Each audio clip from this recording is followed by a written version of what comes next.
two, three. So this is the third video of my YouTube channel. Nah, kita lagi mau ngomongin apa ya? Ngomongin gara-gara corona. Kenapa? Karena baru saja saya menonton berita di Kompas TV mengenai corona. Terus saya mengingat komentar-komentar orang di sekitar saya, di kepulauan saya tentang corona. Miris sih mendengarnya. Banyak orang yang beranggapan bahwa corona itu adalah benar-benar teori konspirasi. Wow, teori konspirasi macam apa yang bisa membooming sedunia dan menewaskan begitu banyak orang?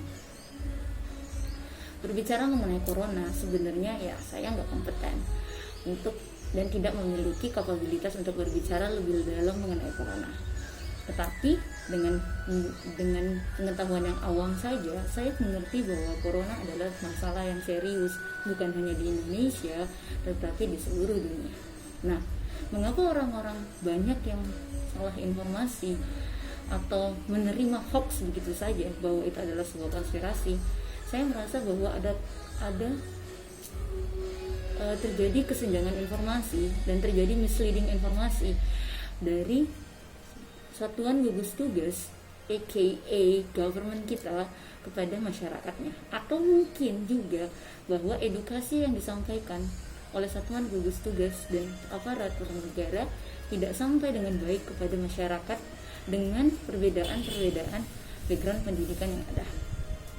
Nah, fenomena yang terjadi di sekitaranku beberapa hari terakhir ini adalah orang-orang yang awalnya memang sudah tidak percaya dengan adanya corona dan kebetulan terkena corona, positif corona, merupakan pasien tanpa gejala.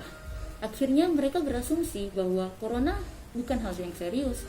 Toh aku udah positif, I'm fine, dan sekarang udah sembuh dari corona.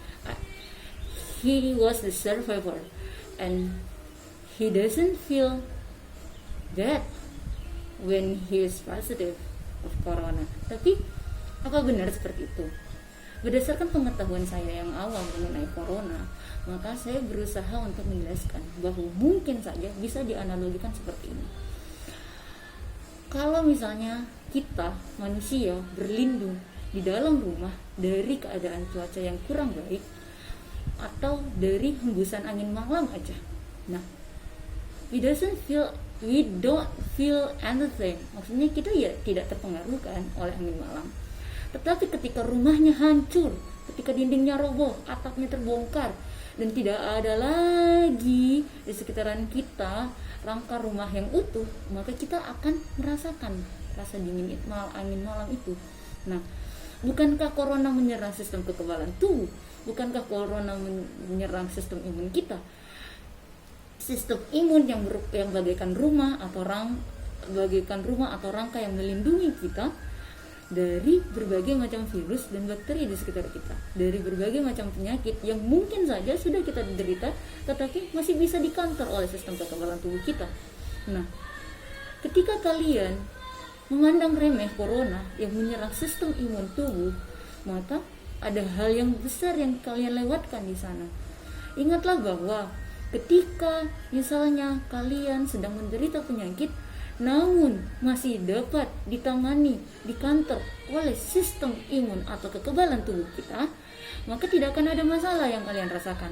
Tetapi saat corona menyerang sistem kekebalan tubuh kita dan kekebalan tubuh kita sudah tidak mampu menghadapi penyakit-penyakit penyerta atau penyakit-penyakit bawaan yang kita miliki, maka kita akan menderita sangat besar, ya kan? Kenapa? Ya, kembali lagi ke analogi yang saya sebutkan sebelumnya. Ketika kita tidak merasakan angin malam saat berada di dalam rumah, akan berbeda ketika ada hembusan angin malam saat rumahnya dalam keadaan rusak. Sama seperti saat kita menderita corona, nauzubillah, kita tidak akan merasakan apapun ketika sistem kekebalan tubuh kita tidak apa-apa, atau kita terdeteksi dini sehingga belum sempat digerogoti sistem kekebalan tubuh kita oleh yang namanya virus corona. Namun ketika virus corona telah berhasil menggerogoti sistem kekebalan tubuh kita, maka gejala-gejala yang dirasakan tidaklah seenteng yang Anda rasakan, wahai para pasien tanpa gejala. Bukannya kita mau atau sinis terhadap orang-orang itu, tetapi Bukankah mereka orang-orang dengan bertitel pasien tanpa gejala itu berpotensi untuk menulari kita? Bukankah ketika tingkat kesadaran akan orang-orang di sekitar kita rendah akan masalah corona, dan bahkan menganggap ini jokes atau hoax tentang konspirasi corona, maka kita juga terbahayakan dengan sendirinya. So, I have to speak up about this. Walaupun pada dasarnya saya tidak kompeten dan tidak memiliki kapabilitas sebenarnya untuk mengatakan ini. Ini hanyalah sekedar ungkapan rasa hati saya, kekecewaan saya, yang miris rasanya melihat bahwa begitu banyak orang dengan berbagai latar belakang pendidikan yang tinggi yang kok bisa ya menyimpulkan bahwa corona itu hanya sekedar teori konspirasi belaka. Saya tidak menyalahkan orang-orang yang mengatakan bahwa banyak oknum yang memanfaatkan keadaan kita saat corona melanda. Saya tidak menyalahkan itu.